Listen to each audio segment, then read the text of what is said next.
So the topic for today is intelligent end-to-end slicing with Juniper, RIC, and SMO.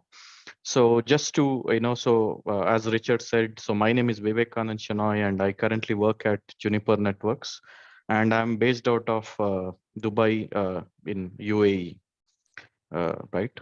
And just to give a brief introduction of my company, Juniper Networks, I think most of you are like familiar with Juniper Networks. So Juniper Networks is a leading vendor that provides end-to-end IP networking solutions, and our customers include almost all of the top tier 1, 2, as well as 3 service providers.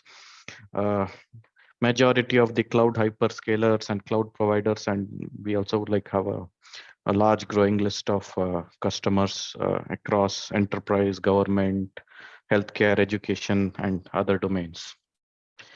So with that, so let's move to the agenda, right? So before I start with the actual agenda and the topics, right? So I want to actually want to talk about Juniper's vision. So maybe unlike some of the speakers who have presented in this forum, so I kind of come from from a vendor's point of view, right? So Juniper Network, so we are a vendor who supply hardware, software, and like end-to-end solutions for operators when it comes to telco domain. So our goal is to actually build end-to-end fully automated networking solutions for our customers, which is actually simple to deploy, manage, and operate, right? Which is primarily driven by user experience. So if you see any of the, if you have like in the recently in the past few years, if you have read any Juniper like presentations or white papers, so what we call this as like experience first networking. So that's the mantra, which is kind of that's like the foundation for us to kind of build the solutions and great products for our customers.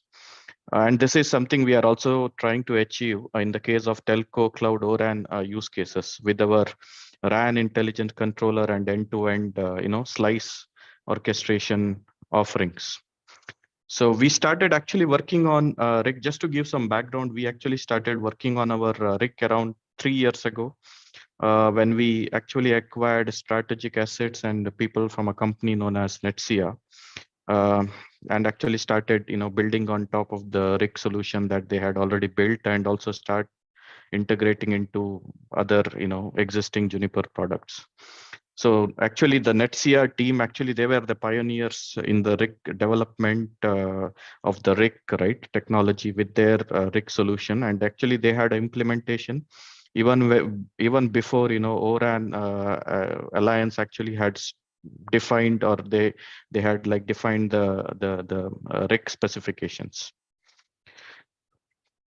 So coming to today's topic, right? So in the agenda, as you see on the screen, so first we are going to cover evolution of Open RAN and how we actually got in the first place. So I'm not going to spend a lot of time, but I just wanted to give a background so that will actually provide a better context of what we are going to discuss about the main topic of today's session.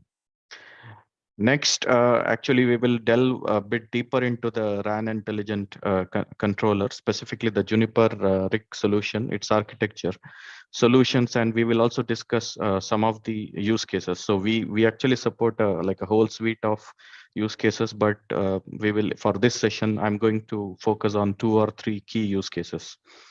And then we will also look into the role of SMO when it comes to SMO. So SMO actually stands for service management and orchestration when it comes to end-to-end slicing. Followed by some details on how what is the life cycle management of a slice, when it comes to a RAN domain and a transport domain. Also followed by some of the closing thoughts. So moving on, right? So why our service providers and enterprises are actually looking at Open RAN, right? When I say enterprise, like service providers, I think it is quite obvious. But why I mean here, enterprise is actually also there is a use case for enterprise, which is actually the private 5G, right? Uh, as per industry and the Juniper survey, right? So we did a survey with some of our service provider customers where we kind of provided a list of questions, right? Regarding, why Open RAN. And the most, the common response we got, right, is that the most important driver for service providers uh, for the adoption of Open RAN is actually to increase vendor diversity and avoid, vendor lock-in, right? Basically, service providers, they don't want to deploy a single vendor solutions for their, radio access networks, where equipment and the software is actually provided and restricted to a single vendor on an area by area basis. So what actually ORAN does is primarily it actually addresses that use case, right? So ORAN actually standardizes a well-defined disintegrated architecture and interfaces, which will actually allow service providers as well as, third-party application developers to deploy services and optimize ORAN compliant, components independent of the equipment, vendors. So basically, uh, now I can actually kind of take different components from different vendors, and I can actually, basically I can do a mix and match. I can buy the best of the breed components from different vendors, and then I can actually put together and, integrate using the, open interfaces that is provided by the ORAN Alliance. So this approach also, provides a clear path towards a fully programmable, intelligent, and multi-vendor RAN. Right, and I mean, you can see some of the kind of key tenets of the Open RAN, which is kind of shown in this slide. So basically, the end goal is to actually have a lower cost of ownership by bringing in like the data center economics to the radio network. What this means is that if we see, like hyperscalers like Amazon or, Microsoft, Google, so they are kind of building this massive, public clouds where they are actually making heavy use of automation and orchestration, right? And they are actually, using principles like SDN, disaggregated network architecture. So with Open RAN, we are actually trying to bring some of those, principles to the radio access network as well.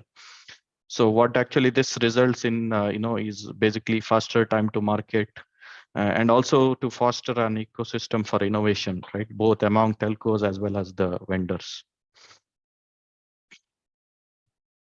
So with that, right, let's actually take like a quick sneak peek into, the RAN evolution, right, in terms of disaggregation, openness, and, intelligence.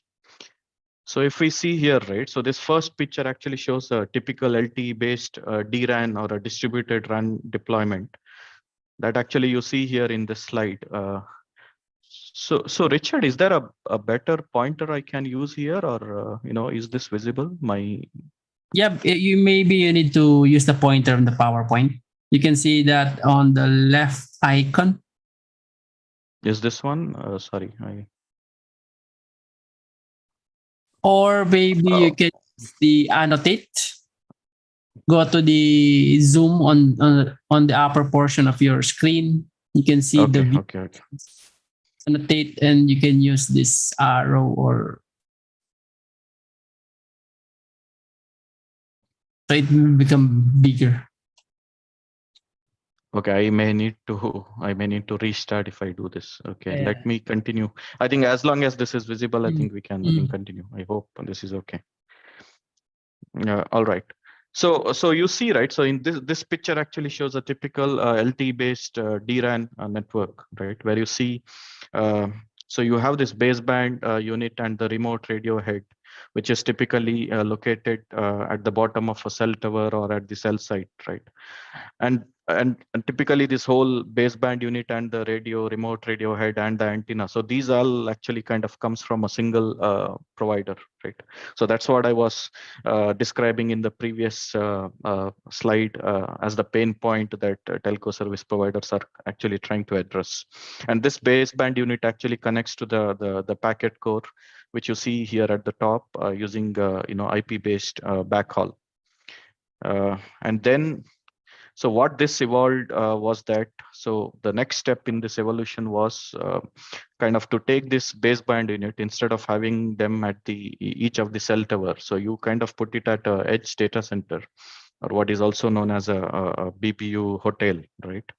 And then these BBUs actually connects to, communicates with the RUs or the RRHs on what is called as a front haul using the CIPRI protocol.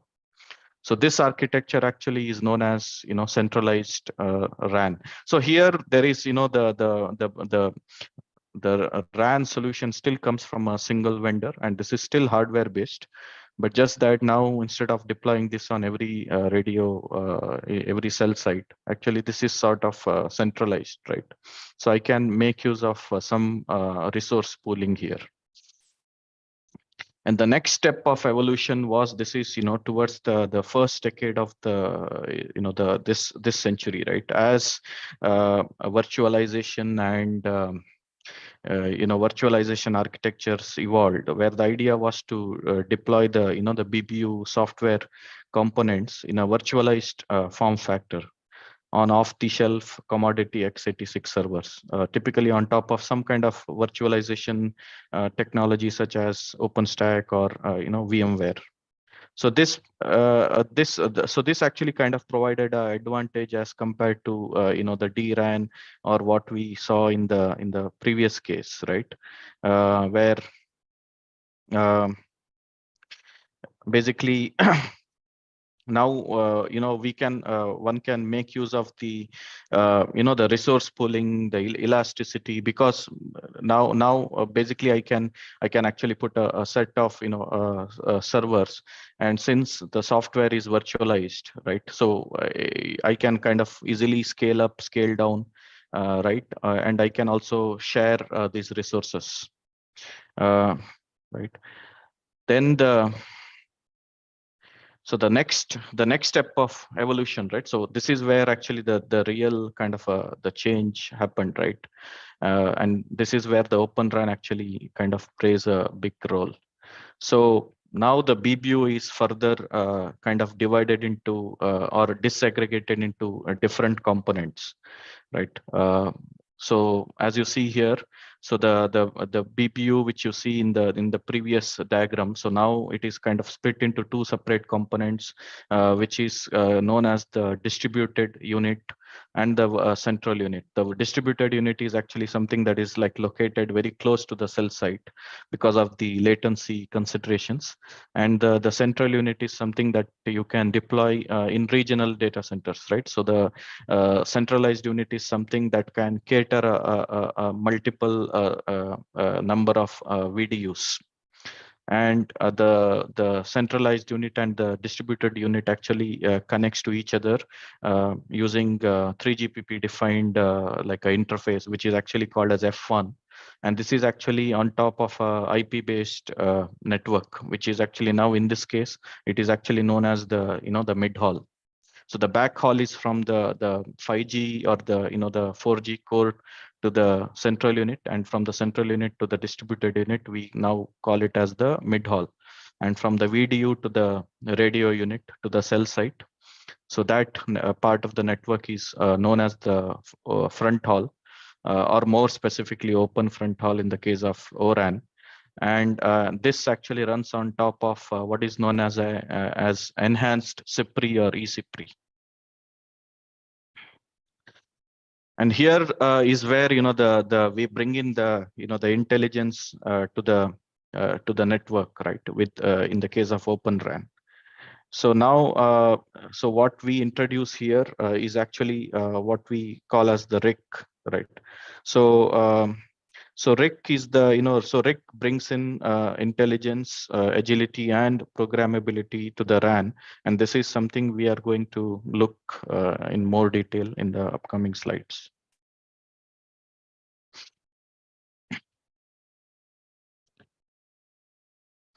And this slide actually shows adoption of Open RAN from service providers and their commitment, right? So Open RAN is actually emerging as one of the most important consideration from mobile operators as part of their network evolution.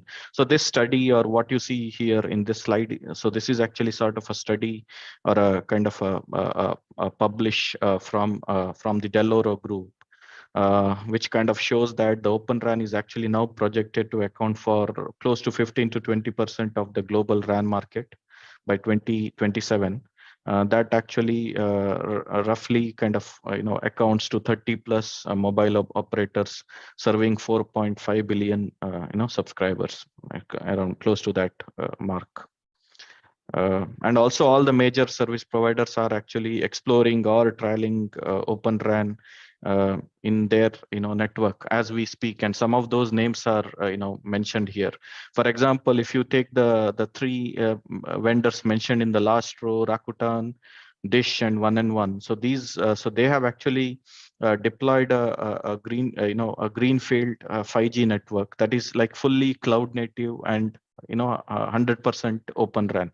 And then there are the other the existing vendor, large service providers such as Telefonica, Vodafone, Orange, who already have their existing 4G LTE based network, but they are actually migrating some portion of their kind of network based on Open RAN architecture.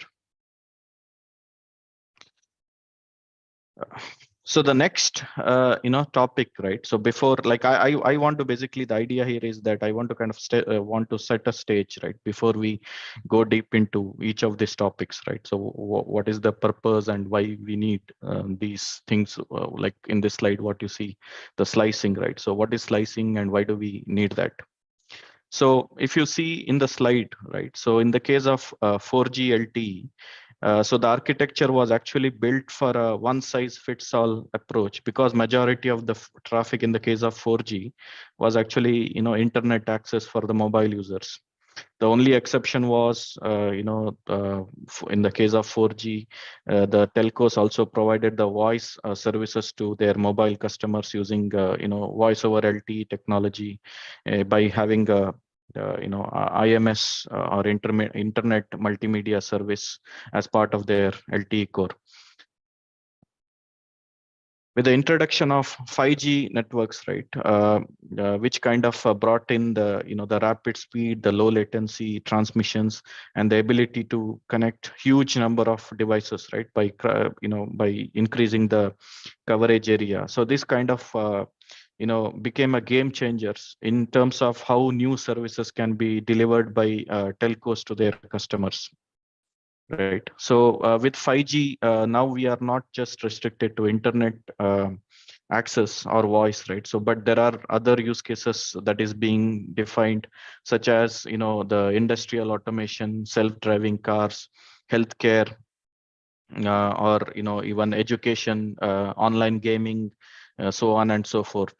So what actually this means is that so different applications have different requirements from network point of view, right, in terms of latency, bandwidth, throughput, etc. So one size fits all approach, it's not applicable anymore, and we need to think of a way to share the network resources between these different applications without compromising the SLA requirements of these various applications, because the different applications will actually, they are going to have different SLA requirements. So my network needs to ensure that I should not compromise the SLA needs of these applications, but at the same time I need to make the best possible use of the available network resources, right? So essentially what network slices are, they are actually logical networks within the overall wireless operators network, right?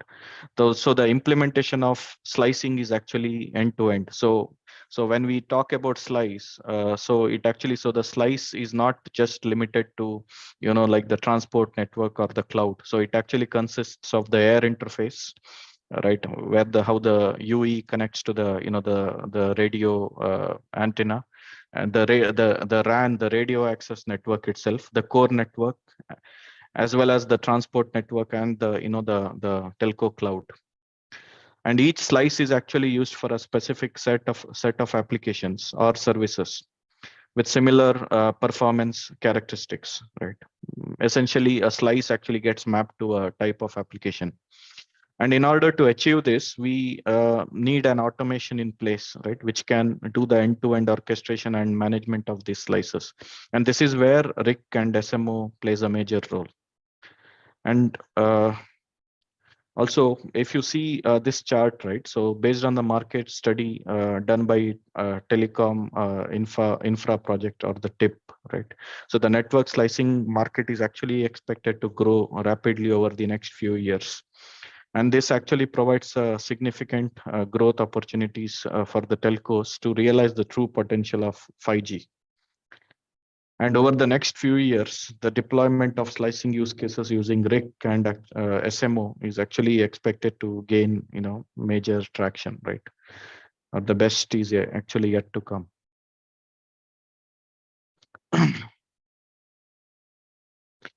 So with that, so next we will actually move into the details of the RIC or the RAN intelligent controller itself, right? So this actually slide shows the different components of RIC and SMO and the role it plays in the ORAN architecture. So here in this slide, we are actually going to focus on the RIC, although SMO is also part of the overall architecture. And we have us, in the upcoming slide, we are actually specifically going to focus on the SMO as well. We can actually say that the role of a RIC in a radio access network is similar to that of an operating system in the case of a computer. So, I mean, let's see why, right? So as you see in this diagram, so the key components of the RIC actually includes a non-RT, non-real-time RIC, also known as the non-RT RIC, the near real-time RIC, which is also known as the near RT RIC, and some specialized applications that are actually deployed on top of the non-RT RIC and the near RT RICs.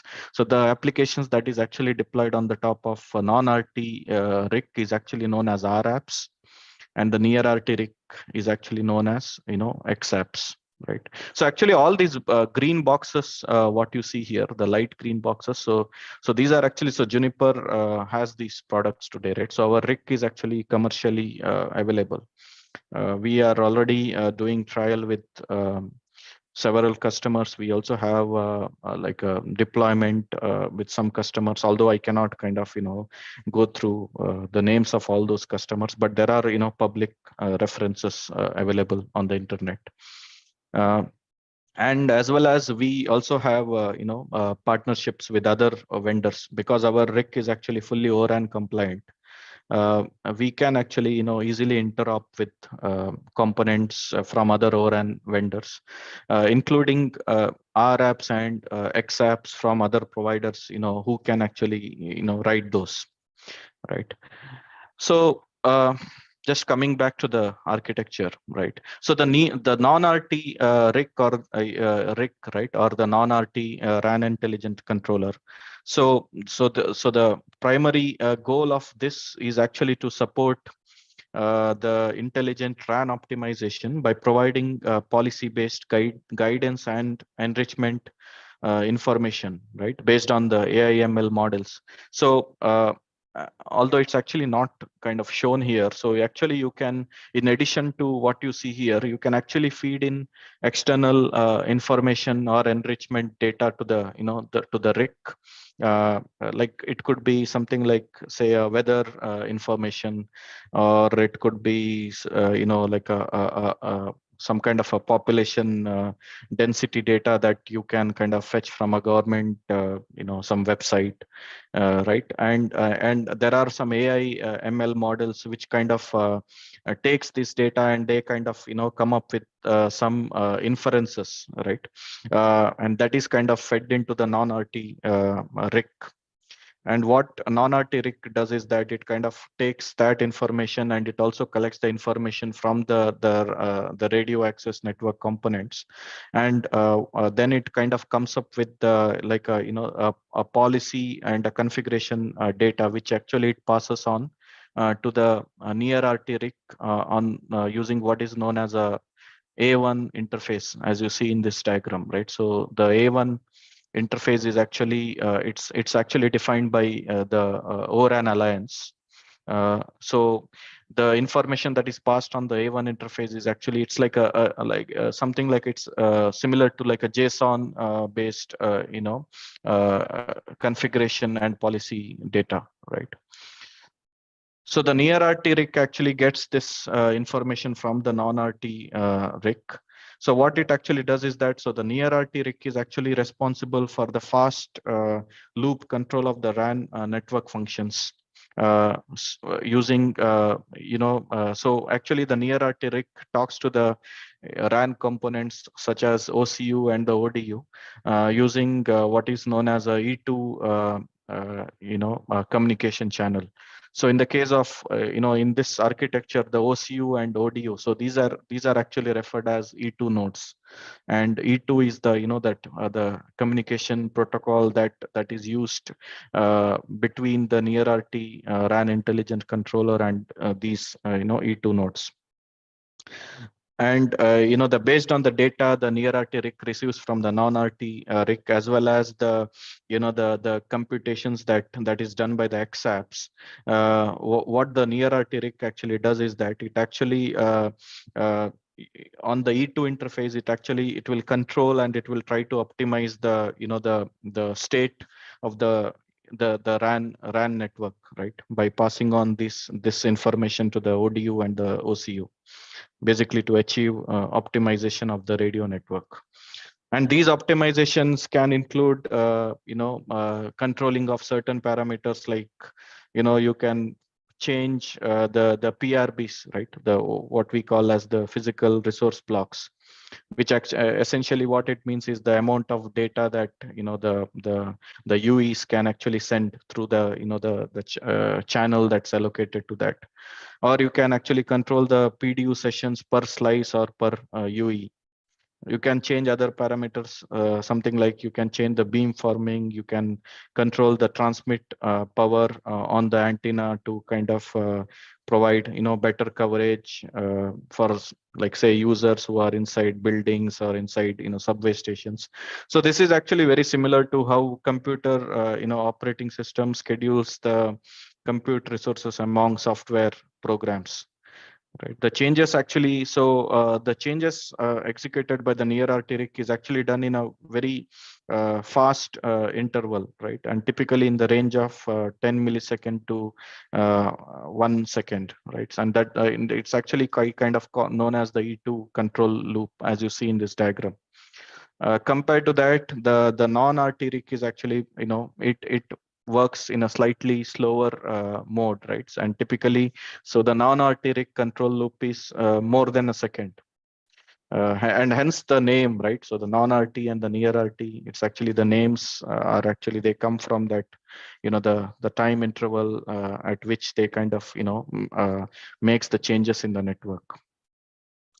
And finally, we also see the O-RAN, the O1 interface, which actually provides the FCAPS functionality to the the RAN software components such as OCU and the ODU, and then the O-RAN O2 interface. So that actually provides the FCAPS and the LCM for the O cloud itself. So here O cloud means the cloud infrastructure on top of which we deploy the O-RAN software components like OCU or ODU. So typically it is because we are talking about cloud native based architecture, right? So the O cloud is typically a Kubernetes, some kind of a containerized infrastructure, right? So most commonly it is like Kubernetes or OpenShift. So just to kind of go bit in some more depth, right? So the Juniper REC platform is actually, as I said, it's actually based on a fully cloud native microservices based architecture, and it's fully compliant with the ORAN specifications and interfaces. Right? So what that means is that we can easily interop with other vendors as long as even they are ORAN compliant. In addition to that, the Juniper REC supports both Open API and SDK based integration with any third-party ORAN compliant XApps or RApps, right? So giving the network operators greater flexibility and choice of suppliers. The Juniper REC integrates with the Juniper SMO, something. So Juniper SMO is something that we are currently like working on, right? So that's a vision. So that's the the end-to-end slice orchestration vision that we are currently working towards.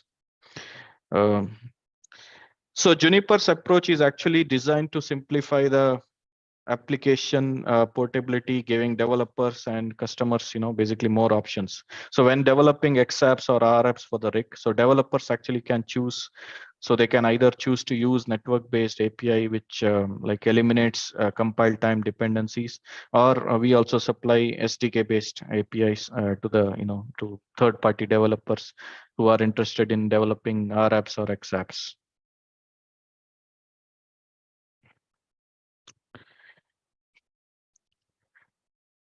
So this actually kind of shows, the just the ecosystem of our RApps and XApps, right? So basically, the RApps and the XApps are the foundation for innovation and agility of the the RAN. So these are actually specialized AI-driven applications, which are available from both Juniper and other vendors. So the ones you see here in the green boxes, so these are the RApps and XApps. So that is developed and supplied by Juniper along with our RIC. And in addition to that, like as the gray box indicates here, right? So we already have partnerships and engagement with other vendors who have their XApps and RApps that integrates with our RIC, or that is actually already integrated with our RIC. So in the next slides, right, we can actually go through some of the, we will actually see 3 of the use cases of RApps and XApps actually, which is listed here, right? So this is the first use case I wanted to discuss, right? Which is a tenant or a slice aware admission control use case. So basically what this use case allows is actually a real-time tracking and enforcement of PDU sessions per slice or per UEs for different type of customers, right? Such as like it could be hospitals, schools, or industries. So as you can see in this slide, right? So we have 3 tenants, right, which actually maps to 3 slices. So we have a school tenant, right, which actually say it requires up to 100 PDU sessions on school days, right, and basically and no admission on non-school days, right? So when the schools are closed, so there is no need, so you typically will not have any users there, right? So basically you can think of PDU sessions as the number of UEs that kind of connects to this slice, right, in that coverage area. And in the case of hospital, so the requirement is to have up to 200 PDU sessions, right, in a normal case. But something that can rise up to 500 due to, in the case of say some medical emergency, right? And then you have general users where there is no admission control that is imposed as such. So it is kind of, you can think that as like best effort compared to the first 2 slices that we described. So So what actually happens is that on the non-RT rig, right? So there is like a ML model that is kind of getting this, as I said, external enrichment data, from third-party applications or websites, right?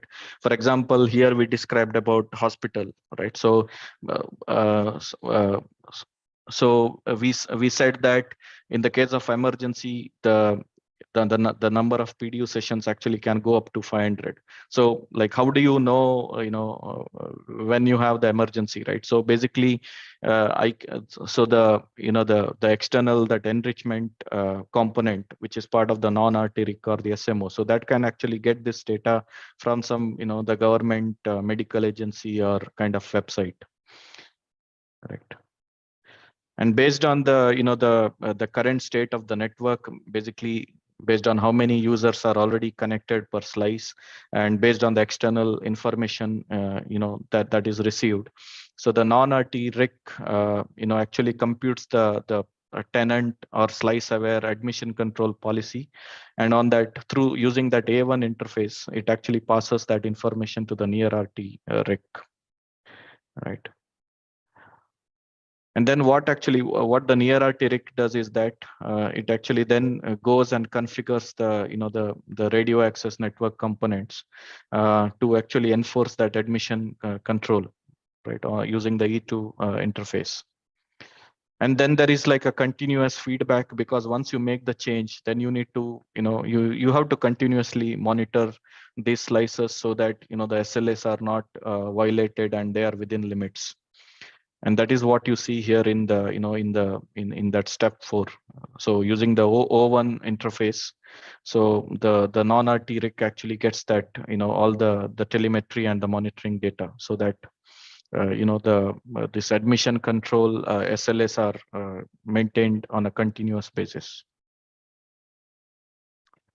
So the next one is the SLA assurance use case, right? So where we want to ensure that, so there are certain SLA assurance. So when we talk about SLA assurance, right? So that could be in terms of the bandwidth or the throughput we want to assign to like, say, a given like users in that given slice, correct?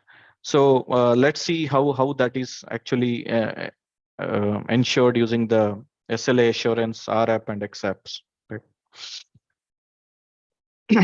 So here actually what happens is that the RAN slice assurance RAP, so which is running on the non-RT rig, it is actually continuously monitors the current slice usage for each of these slices shown in this diagram, right? By getting the metrics from the RAN network elements.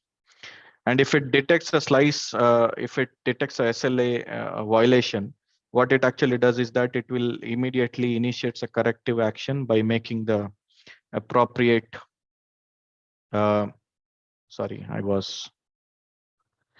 so it actually initiates a corrective action by actually changing, taking the appropriate corrective action, right? By making the changes, configuration changes, and updating the policy, and which is actually passed on to the near RT rig on the A1 interface, right? And then from the near RT rig, then this gets further propagated to the OCU and the ODU, right, the RAN components on the E2 interface, so that basically you are so you were actually in red now after these changes, so you are back in green, because the SLA agreement between for these customers are actually restored.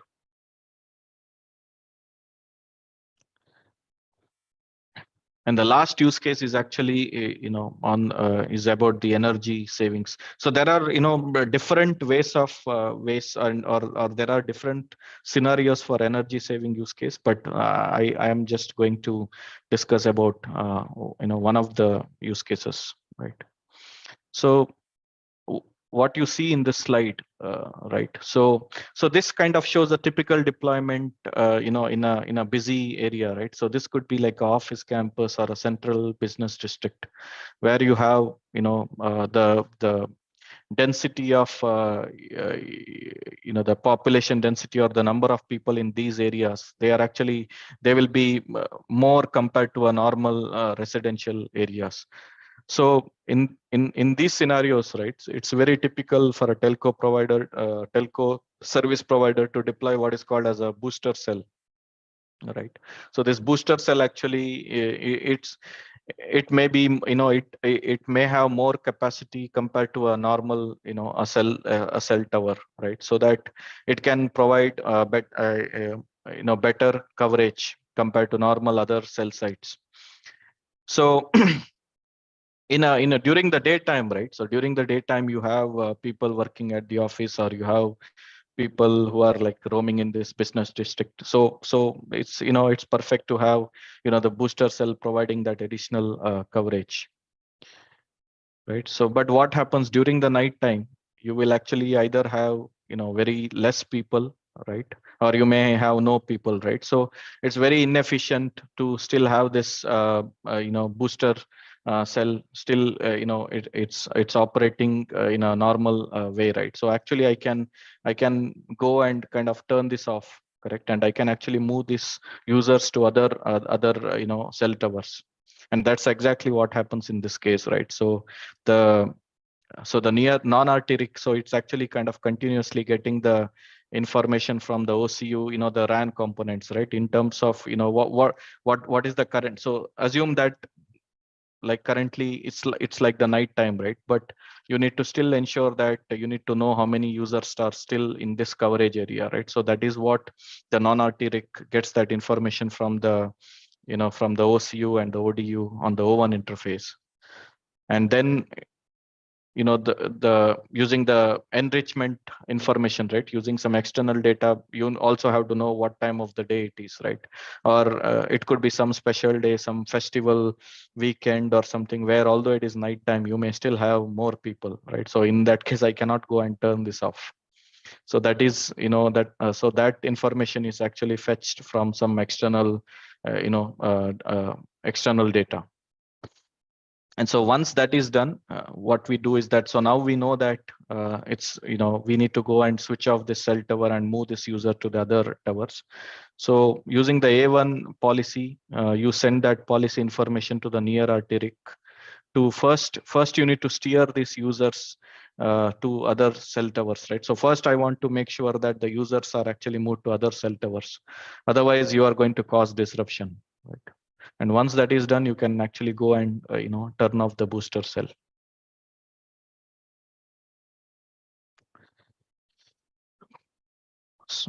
So with that, so next, now we can actually move to the survey. So we have already covered the RIC portion of our presentation, and next we are actually going to move on to the service management and the orchestration piece, right?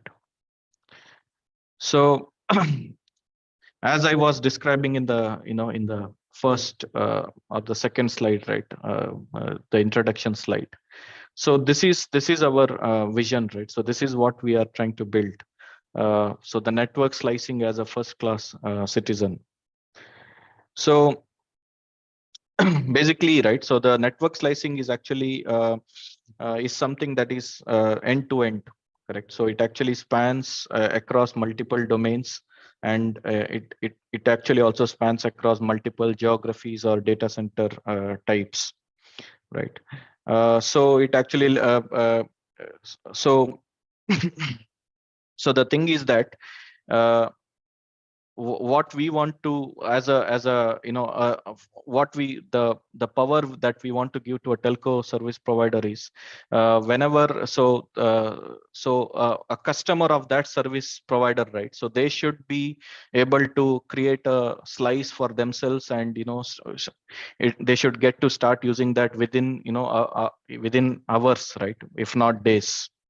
So basically the idea here is that you provide a kind of a self-care portal for the for that telco's customer, so that they can go and create a slice for themselves. So the tenant can go and create a slice based on their use case, and the SMO will actually take care of going and configuring and orchestrating all the underlying components required to turn on that slice, right? In every data center and on all the different components.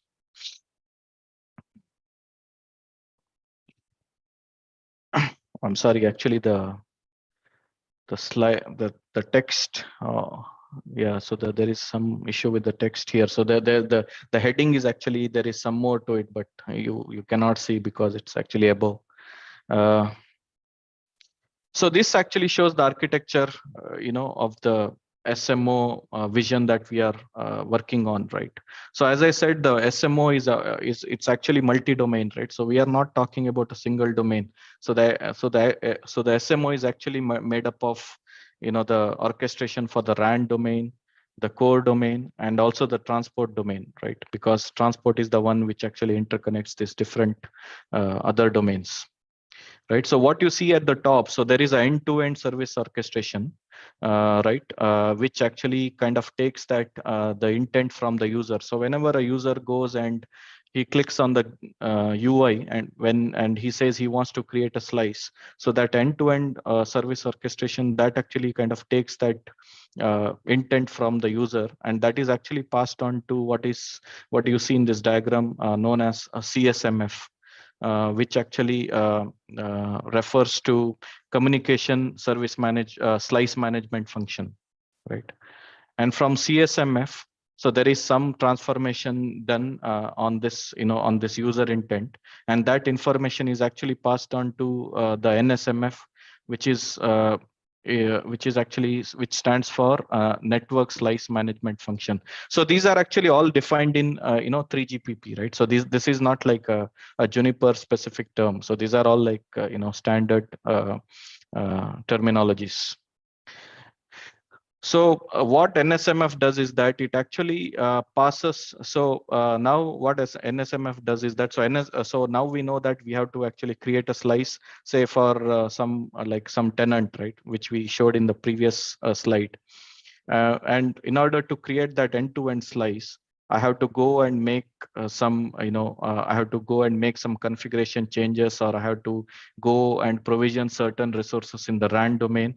Similarly, I have to go and probably say spin up a UPF in the core domain, right?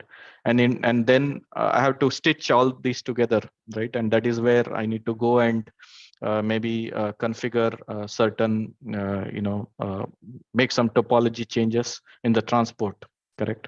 So NSMF actually knows, it actually already has this information based on the information it has received from the CSMF. So what actually NSMF does is that it actually talks to each of these domain orchestrators, right?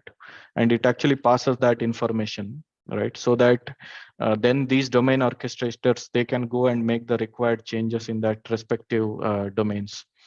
So for example, if we take the case of the RAN, so there are two components, as you can see, what is known as a FOCOM and a NFO. So FOCOM actually stands for Federated ORAN Cloud Orchestration and Management.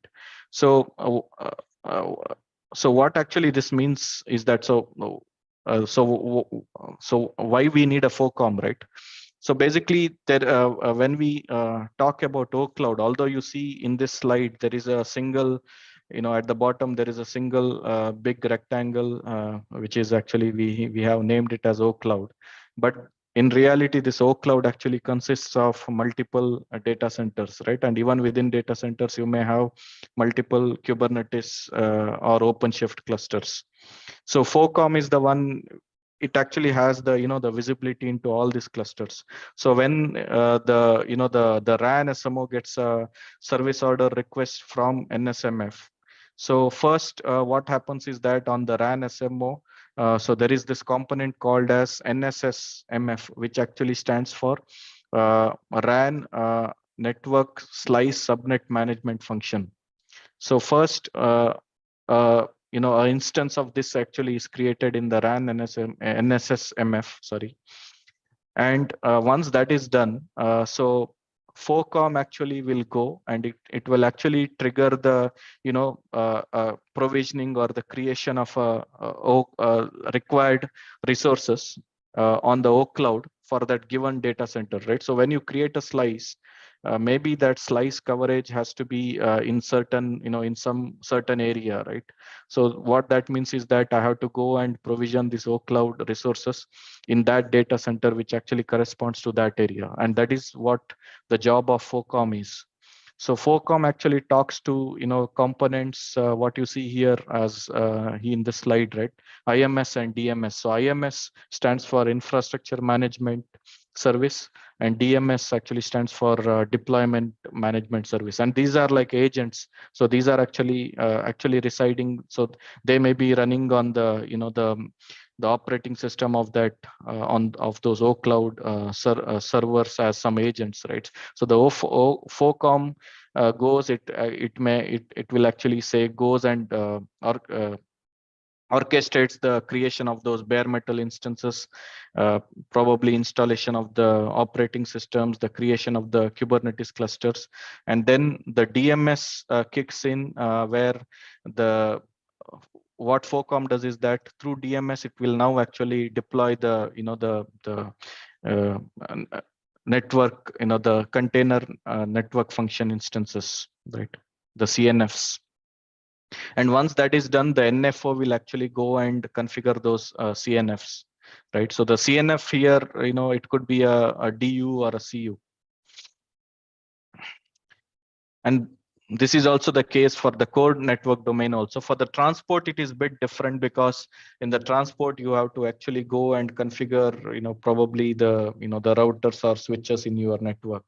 Basically, the job of the transport is actually to stitch these other two domains. So which we will actually see in the one of the slides. So I have a slide which is only focused on the transport domain. So this slide actually shows, like a life cycle of a slice, right? Slice creation, what I actually described. So first, from the CSMF, the NSMF gets a request, right? So basically, CSMF will request the NSMF to allocate what is called as a network slice instance, right? With the service profile, which actually describes all the parameters related to that slice. And the NSMF will actually, then it will go to the core NSSMF. So here we are actually talking about end-to-end slice creation, right? So first the NSMF will go to the core SMO and NSSMF, and it will actually request the core and SMO to actually allocate a core network slice subnet instance, right? Sorry, too many terminologies. So and then along with the slice profile, right, which may actually initiate the creation of a UPF.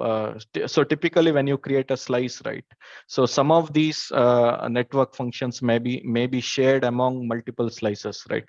So typically AMF it may be shared among multiple slices, but for a given slice I may have to spin up a separate UPF instance, and that's what actually happens here. And once that is done, so this is kind of, once the creation is successful, that status goes back to the NSMF. So next it will actually sends a request to the RAN NSSMF, right, and the NSO, which will actually goes and it will initiates the creation of a ODU instance in the far edge data center, and probably it will also creates a OCU. The OCU typically it's the OCU UP instance, right? The OCU CP, the control plane instance, may be shared. Only the user plane instance will be created, for a new slice, and that actually kind of gets integrated to the RIC. And then the request actually goes to the transport network NSSMF. So now you have created this individual the CNFs, right, for the RAN and the core domain. So the next step is actually you have to stitch this together, right? So the transport NSSMF actually so there may be some transport specific automation and orchestration systems, which is actually part of the SMO. So it actually then it goes and creates a probably like a slice, a transport slice for the mid haul, as well as the same for the the back haul, right? So basically now you have like that the creation of the end-to-end slice, right, from all the way from the RAN to the core.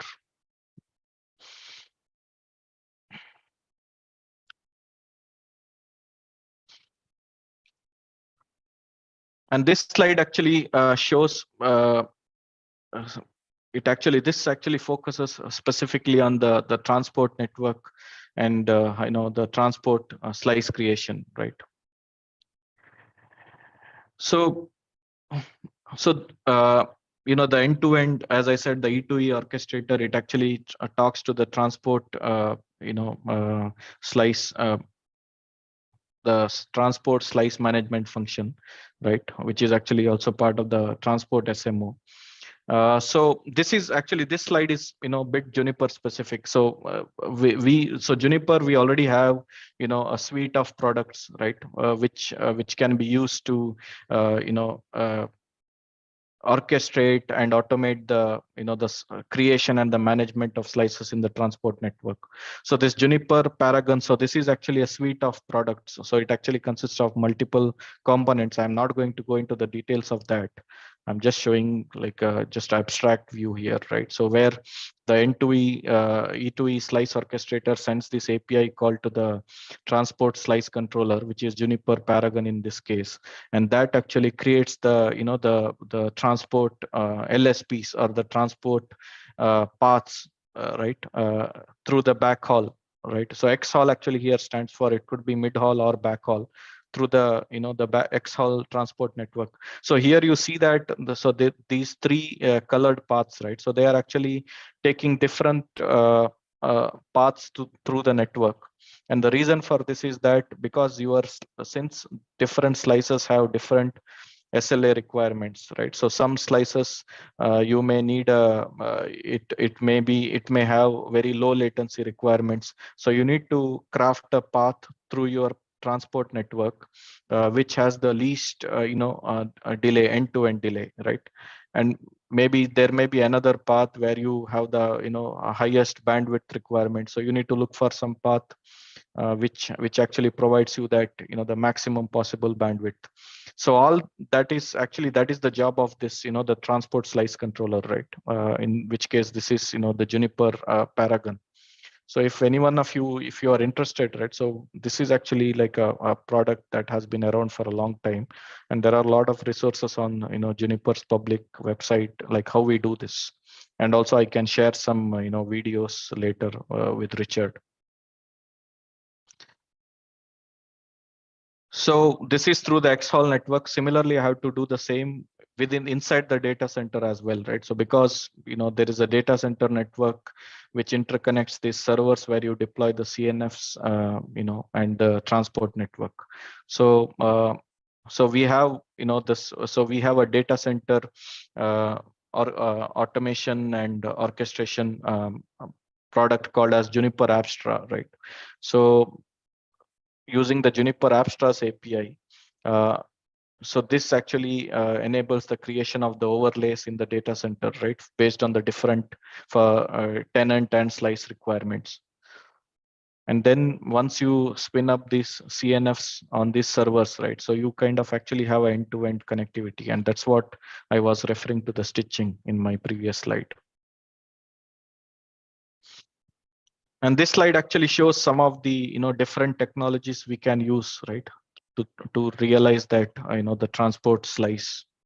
So for isolation, so there are actually different options, but I have just named it as I have termed it as VPN. But one can we can use L3 VPN or EVPN. EVPN actually stands for Ethernet VPNs, and for the creation of different topologies based on different slice requirements. So one can actually go with the segment routing, traffic engineer, segment routing, traffic engineered LSPs. which can actually either use SRMPLS or SRv6, and to ensure resource guarantees for different slice. We can actually use quality of service that is configured on different routers along the path. So that actually brings us to the end of of this session, right? So the towards as a last part, right, what I actually want to cover is just like closing thoughts. So Juniper, right, so we are actually playing a very significant role in the ORAN Alliance. So as you can see here, we are editors of working group 3 and 2, which is actually for near real-time RIC and the E2 interface, and here you see the non-real-time RIC and the A1 interface. And also we are actually editors of the XHAL transport working group, which is WG9. In addition to that, we are also playing a significant role in working group 1, 6, and 5.